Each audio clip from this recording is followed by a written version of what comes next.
Estimados irmãos espíritas e não espíritas, sejam bem-vindos ao nosso canal. Inscreva-se, compartilhe, avalie. Abraço a todos os irmãos da Seara Espírita Allan Kardec, da cidade de Gravatá, em Pernambuco, com renovada alegria, e peço-lhes que inicialmente leiam o texto da moldura deste slide inicial,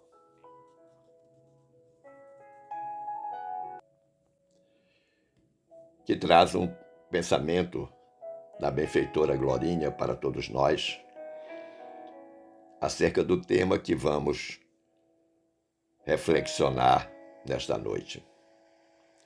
Diz a benfeitora: para todo aquele que crê que é um espírito imortal, temporariamente albergado num corpo de carne, o tempo da semeadura é na presente existência, pois a colheita, inexoravelmente, se dará na vida futura, no plano espiritual, quando o patrimônio da existência será rigorosamente examinado. Podemos, então, depreender o tema de hoje que nos foi solicitado pela direção da casa, qual seja a vida futura. Como de praxe, buscamos uma base evangélica e a encontramos numa fala de Jesus, que está registrada no Evangelho de João, capítulo 18, versículo 33, quando o amado Mestre disse: meu reino não é deste mundo, indicando claramente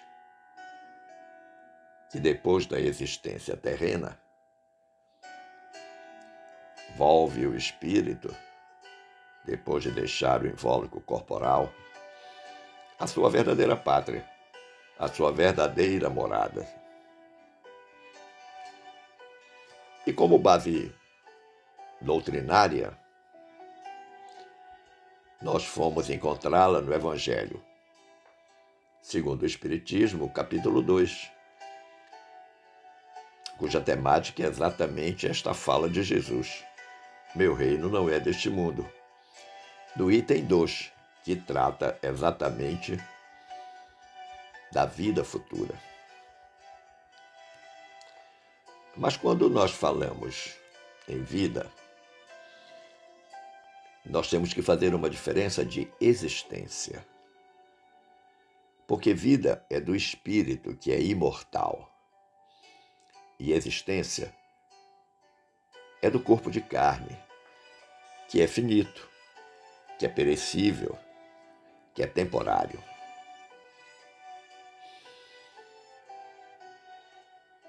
Muitos acham que o contrário da vida é a morte. E a morte, porventura, é o anúncio do nada? Porque para muitas pessoas, quando se morre, tudo se acaba.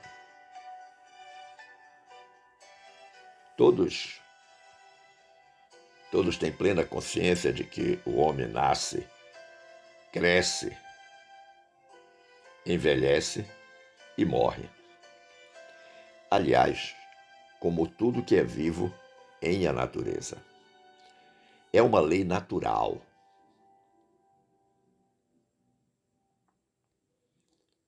Muitos são os que acreditam que depois da morte nada mais existe. E isso confirma uma tese absolutamente equivocada, que é a tese da existência única. O ciclo biológico da existência é exatamente esse que eu disse há pouco. O homem nasce, cresce, envelhece e morre. Isso é um ciclo biológico. Agora, para quem acredita que a existência é única, ou seja, nasceu, cresceu, envelheceu, morreu e depois não tem mais nada, particularmente deve ser muito doloroso para essa criatura imaginar a morte como o fim de tudo.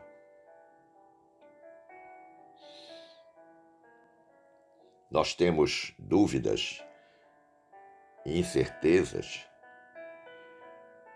que estão ali permeando a cabeça de todos nós em relação à morte do corpo físico. Mas para o espírita, especialmente, essas dúvidas e incertezas já acabaram. Porque a vida continua pela imortalidade do espírito. O espírito é imortal.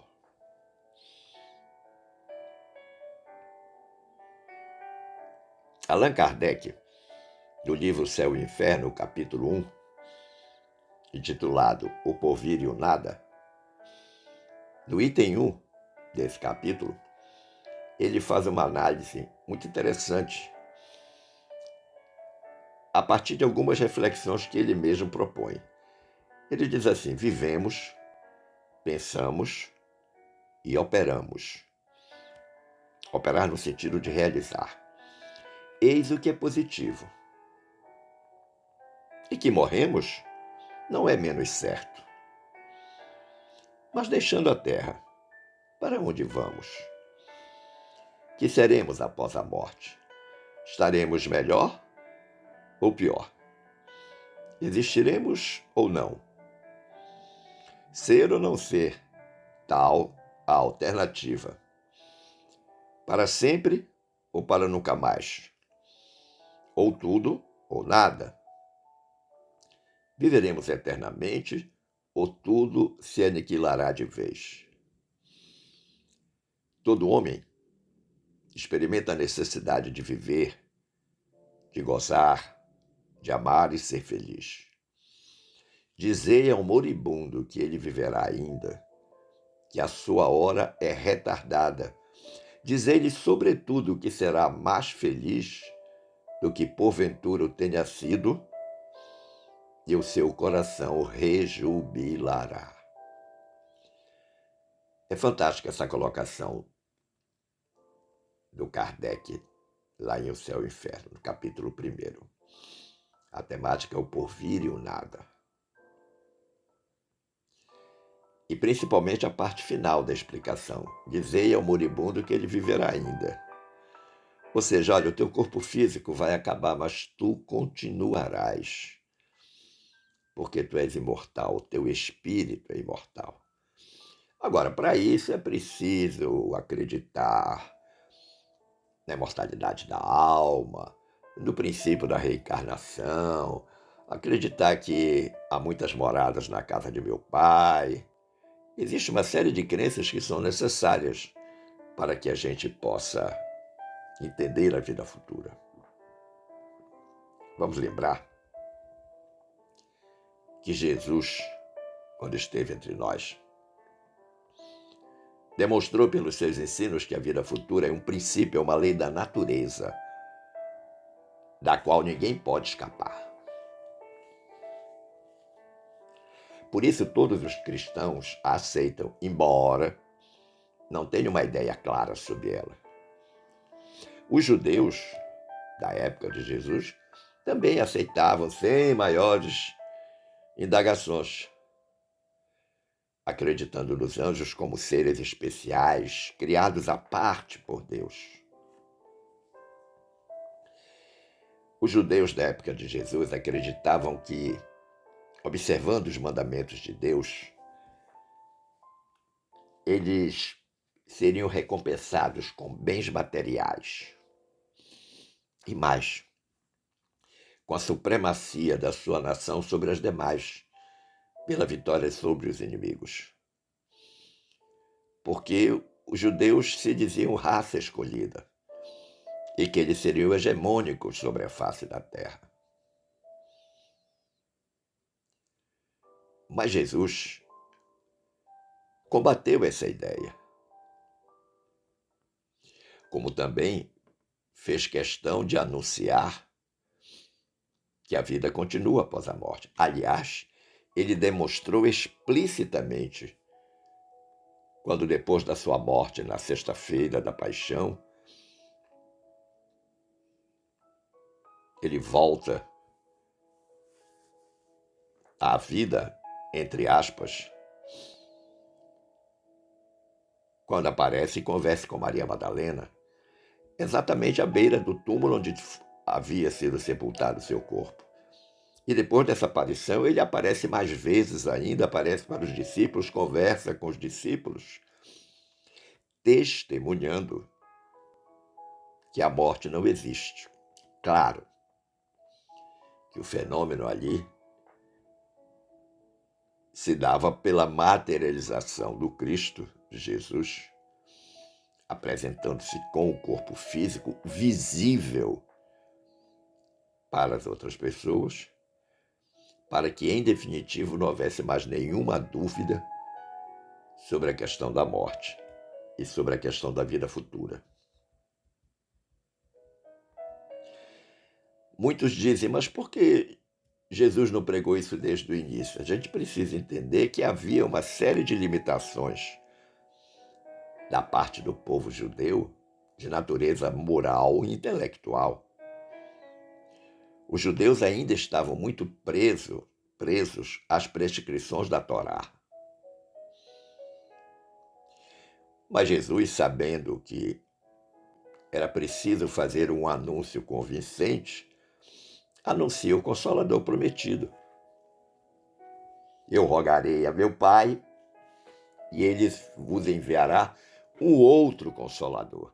O que chama atenção é isso, aqui Jesus diz um outro, porque o primeiro já havia estado entre nós. Quem é? O próprio Jesus. E 1800 anos depois, este Consolador prometido dissipa todas as dúvidas a respeito da morte e da vida futura, com a chegada da doutrina dos Espíritos. As vozes dos céus falam para toda a humanidade. Vamos lembrar que lá no capítulo 2 do nosso Evangelho segundo o Espiritismo, o Kardec diz assim: com o Espiritismo, a vida futura deixa de ser simples artigo de fé, mera hipótese. Torna-se uma realidade material que os fatos demonstram, porquanto são testemunhas oculares os que a descrevem nas suas fases todas e em todas as suas peripécias, e de tal sorte que, além de impossibilitarem qualquer dúvida a esse propósito, facultam à mais vulgar inteligência a possibilidade de imaginá-la sob seu verdadeiro aspecto, como toda gente imagina um país cuja pormenorizada descrição, leia. Olha que interessante. Os testemunhos oculares, os espíritos que trazem através dos médios as notícias do mundo espiritual. E trazem com informações tão preciosas e tão precisas que não resta nenhuma dúvida de que eles estão dizendo a verdade. E como diz o Kardec, a inteligência mais simples é capaz de imaginar o que significa da mesma forma que você, quando ouve a descrição de um país, de uma cidade, uma descrição bem feita, bem pormenorizada, rica em detalhes, você consegue imaginar como funciona. E é exatamente isso que acontece. Os espíritos, através dos médios, descrevem com tanta certeza, com tanta sutileza, com tantos detalhes, que fica impossível não acreditar. Mas a vida futura, ela começa agora, no presente. Como construir essa vida futura? Bom, o primeiro passo é acreditar e ter certeza de que depois da existência, no corpo carnal, a vida continua. Continua para o espírito liberto desse invólucro deixado na terra após a morte. Que invólucro é esse? O corpo de carne. A existência da vida após a morte tem sido objeto da pesquisa científica nos últimos 150 anos. Se antes era considerada um artigo de fé, ela hoje passou a ser respaldada por muitos achados científicos em torno do tema. Universidade Federal de Juiz de Fora, por exemplo, com Alexander Moreira, com o professor Alexander Moreira, tem feito trabalhos belíssimos nesse sentido. Ele lançou, inclusive, um livro recentemente, Ciência da Vida Após a Morte. Ora, se ela é uma realidade que a gente não pode escapar, nada mais oportuno e sensato de que, desde já, nesta existência, nos preocupemos em construir esse futuro. Do contrário, como diz Kardec lá na obra O Céu e o Inferno, esta preocupação exclusiva do presente conduz o homem a pensar em si, de preferência a tudo. É, pois, o mais poderoso estímulo ao egoísmo. E o incrédulo é consequente quando chega à seguinte conclusão. Que conclusão é essa? Ora, pensa o incrédulo. Gozemos enquanto aqui estamos. Gozemos o mais possível, pois que conosco tudo se acaba. Gozemos depressa, porque não sabemos quanto tempo existiremos. É assim que pensam os incrédulos, aqueles que acham que a existência é única. Agora, é fato que nós temos de compreender que a vida espiritual é isenta de ilusão e fantasia. Ilusão e fantasia que é muito peculiar ao plano que nós estamos, ao plano físico. Mas atenção, sempre que ouvirmos alguém falar sobre a vida futura que nos aguarda além túmulo, lembremos-nos da conhecida parábola dos talentos, narrada por Jesus, e que nos ensina que Deus pedirá estrita conta da aplicação dada por nós aos recursos que nos foram prodigalizados na romagem terrena. Quando então muitos dos que agora riem chorarão e lamentarão amargamente as oportunidades perdidas. Esse é o grande problema. Eu creio que todos recordam da passagem evangélica que diz a cada um segundo as suas obras. Mas é fato que todos nós gostamos de um receituário sobre os temas, os variados temas da doutrina dos espíritos. Um receituário que nós possamos aplicar na vida prática da nossa existência. Então eu encontrei na obra Reconforto, obra mediúnica do Emmanuel com Chico Xavier, aquilo que eu chamo de lições para garantir uma boa vida futura. Capítulo 3 da obra Reconforto. O título do capítulo: No câmbio da vida terrena. O que diz o Emmanuel? Não te deixes conduzir por simples ilusões. Atende aos valores substanciais da vida imperecível. Amanhã, no grande futuro, quando descerrares a própria visão, a verdadeira luz, contemplarás, ombro a ombro, os reais inimigos de tua felicidade. As horas perdidas na omissão inconsciente ou deliberada do bem, as palavras contundentes arrojadas à dor do próximo, os julgamentos apressados ao redor da conduta de teu irmão. O Emmanuel, então, já começa fazendo um alerta. Cuidado com as ilusões terrenas. O que conta depois da existência carnal para a chamada vida imperecível é todo o bem que praticamos. Conta a nossa transformação moral. E aí ele vai apontar, nesta primeira parte, equívocos que todos nós cometemos. A começar das chamadas horas perdidas, ou na omissão inconsciente ou na omissão deliberada de praticar o bem. Mas ele segue e diz: as pequeninas deserções de cada dia, quando te ausentas apressado do prazer de servir.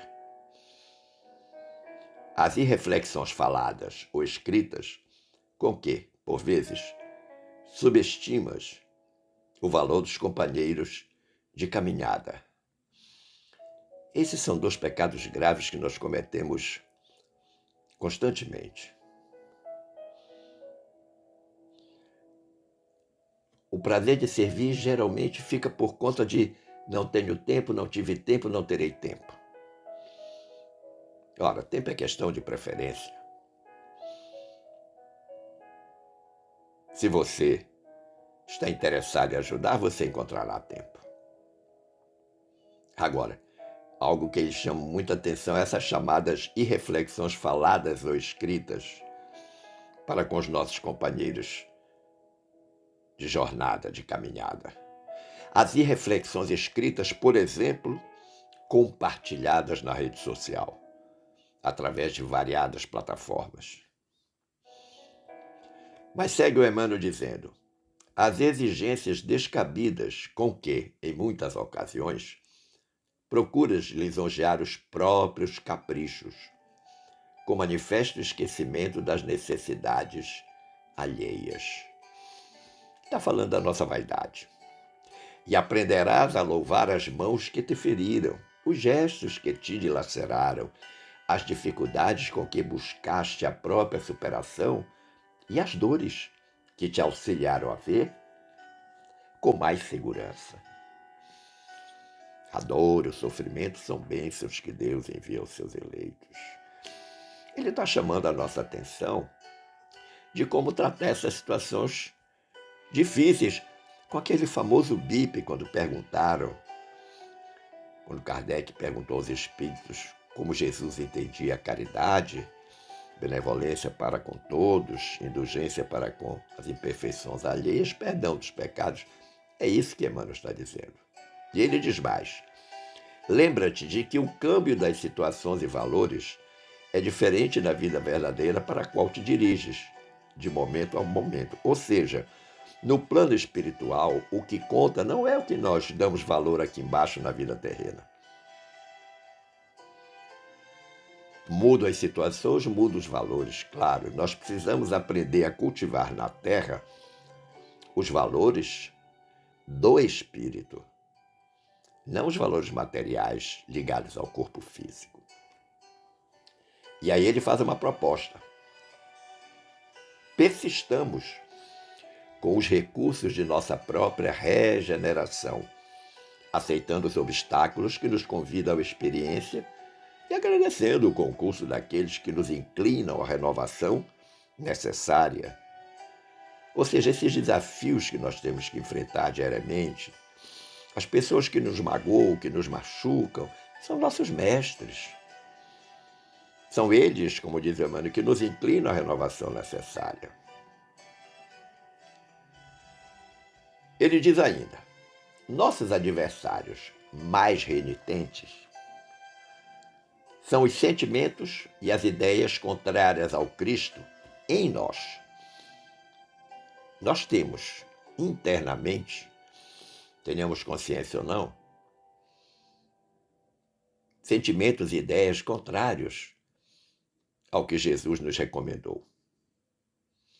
Porque se nós estivéssemos aliados a tudo que Jesus nos recomendou no seu Evangelho, nós teríamos mais facilidade para enfrentar as dificuldades.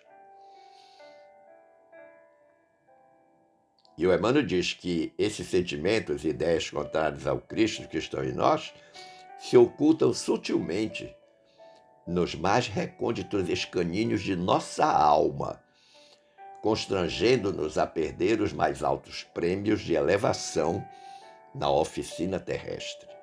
Nós estamos perdendo tempo e oportunidade de ser melhores. E ele finaliza dizendo: sigamos para frente, de coração limpo e consciência reta, com o melhor desempenho de nossos próprios deveres. E dentro dessas normas, toda dificuldade no caminho ser-nos-á valioso ensinamento. E não teremos motivos para temer senão a nós mesmos, porque somente em nós mesmos residem a inferioridade e a sombra que nos induzem à tentação. Ou seja, é o complemento do que ele disse no parágrafo anterior, né? Daquilo que se oculta sutilmente nos mais recônditos escaninhos da nossa alma. Meu amigo, minha amiga, esperando ter contribuído para o entendimento deste tema sobre a vida futura, eu agradeço o carinho da atenção e das boas vibrações dispensadas e desejo que fiquemos todos em paz com Jesus. Um forte abraço.